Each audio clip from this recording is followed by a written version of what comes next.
भरपूर पदर सुटलेला, अगदी खुसखुशीत आणि आतपर्यंत छान रसरशीत असा हा खाजा कसा करायचा ते आज आपण बघणार आहोत।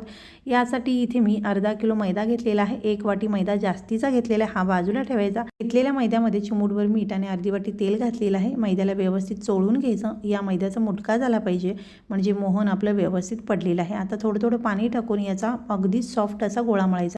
चपातीच्या पिठापेक्षा थोडंसं घट्ट पीठ असावं। हे पीठ आता झाकून ठेवायचं। अर्धा किलो इथे मी साखर घेतलेली आहे। साखर एखाद्या भांड्याने मोजून घ्यायची, त्याच्या निम्मं पाणी घालायचं। याचा पाक बनवायचा आहे। पाकाला उकळी आल्यानंतर गॅस बारीक करून 4 ते 5 मिनिट आपल्याला हे शिजवायचं आहे। त्यानंतर चेक करायचं आहे, हलकीशी एक तार खेचली पाहिजे असा पाक आपल्याला करायचा। गॅस बंद करून झाकून बाजूला ठेवायचं आहे। आता हा तयार गोळा पुन्हा एकदा छान मळून घ्यायचा आणि आता आपल्याला हे लाटून घ्यायचं आहे। जास्तीचा मैदा भांड्यामध्ये काढून त्यामध्ये हा गोळा घोळवून अशा पद्धतीने लाटून घ्यायचा। पातळ आणि जेवढा शक्य आहे तेवढा लांबट असा हा गोळा आपल्याला लाटून घ्यायचा आहे। लाटताना अधूनमधून हा मैदा आपल्याला लावून घ्यायचा आहे। हा गोळा मी टेबलावरती लाटत आहे, त्यामुळे एकाच वेळेला मोठा गोळा घेतला। तुम्ही पाटावर लाटत असाल तर 2 ते 3 गोळे तुम्ही करून घेऊ शकताय।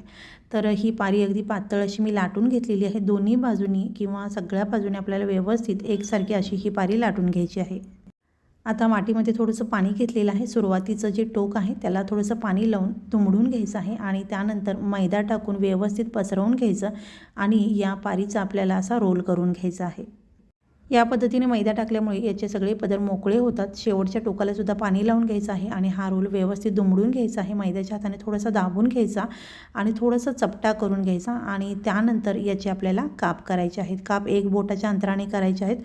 सुरुवातीचं आणि शेवटचं टोक जे आहे ते आपल्याला बाजूला काढून घ्यायचं आहे, कारण त्याचं काठ थोडंसं जाडसर असू शकतं, त्यामुळे ते आपल्याला थोडंसं लाटून घ्यावं लागेल। तर याचे पदर बघा खूप छान सुटलेले आहेत। तर आता अशा पद्धतीने आपल्याला अंगठ्याच्या साहाय्याने दाबून घ्यायचं आहे किंवा तुम्ही लाटण्याने सुद्धा असं दाबून घेऊ शकता। दाबल्यामुळे याला आकार खूप छान येतो। शेवटचं टोक थोडंसं लाटून घेतलं आणि तेल आधीच मी गरम करायला ठेवलं होतं। तेल कडकडीत तापून गॅस बंद करून तेल थोडंसं थंड करून घ्यायचं आणि त्यानंतरच तेलात बसतील एवढे खाजा यामध्ये सोडायचे आणि तेलात खाजा सोडल्यानंतर 1 मिनिटभरानंतर आपल्याला गॅस चालू करायचा आहे। अगदी मंद गॅस ठेवायचा आहे आणि हे सगळे खाजे तेलावरती यायला लागले की गॅस आपल्याला मध्यम करून सोनेरी रंगावरती हे खाजा तळायचे आहेत। चिमट्याने थोडंसं दाबून घेतलं की याला आकार छान येतो, याच्या पाकळ्या मोकळ्या होतात। सोनेरी रंगावरती तळून घेतल्यानंतर हे सगळे खाजा काढून घेतलेले आहेत।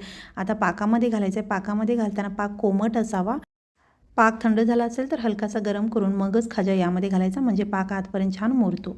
तर आता हे पाकामध्ये 5 ते 7 मिनिट ठेवायचे किंवा दुसरा घाना तळेपर्यंत आपल्याला हे पाकामध्ये ठेवायचे। तर याच पद्धतीने मी सगळे खाजा बनवलेले आहेत। मस्त खाजा तयार आहे। या पद्धतीने बनवून बघा आणि सुवर्णच रेसिपी मराठी चॅनलला सबस्क्राईब करा।